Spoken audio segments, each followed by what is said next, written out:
Hi, so welcome to today's video. Today's video is going to look at protic and aprotic solvents.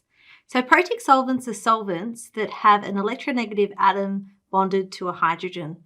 So we're looking at electronegative atoms such as oxygen or nitrogen.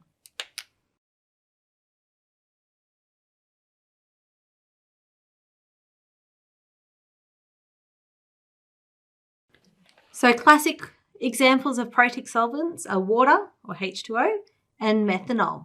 So the way that a protic solvent works is if you have a nucleophile in the solution, so a species that has a negative charge or a partial negative charge on it, these solvents will solvate, so they will completely encapsulate that charge and prevent that charge from being accessible for the reaction or for anything else that's in the solution.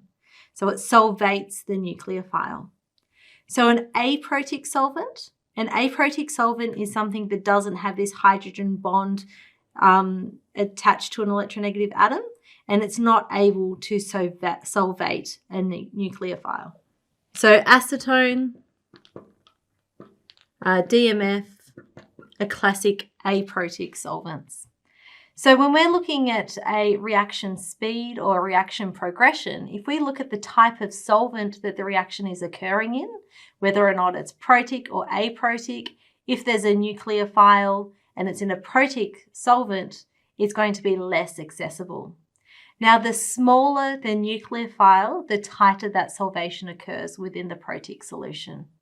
So small nucleophiles are more solvated. So if we take this into an example, let's look at 3 different nucleophiles and let's look at how they would behave in a protic and an aprotic solvent.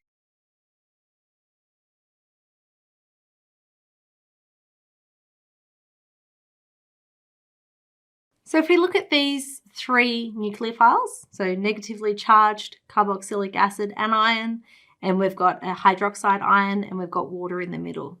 So if we look at a protic solvent, so this is a solvent that has a hydrogen that's next to an electronegative atom. So this electronegative atom could be oxygen or it could be a nitrogen. So this will solvate the nucleophiles, and the smaller the nucleophile, the more the solvation will occur. So looking at these ones, we've got a very small hydroxyl nucleophile, we've got water, and then we've got a larger carboxylic acid anion.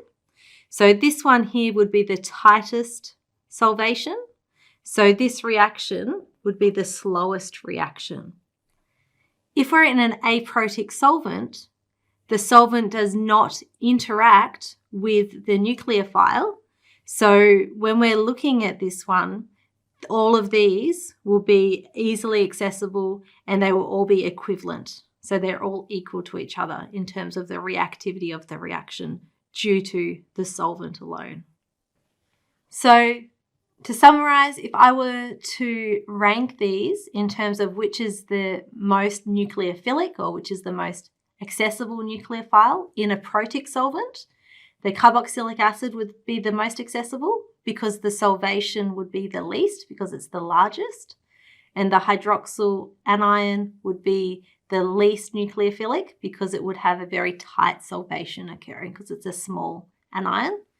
In an aprotic solvent, they would all be equal.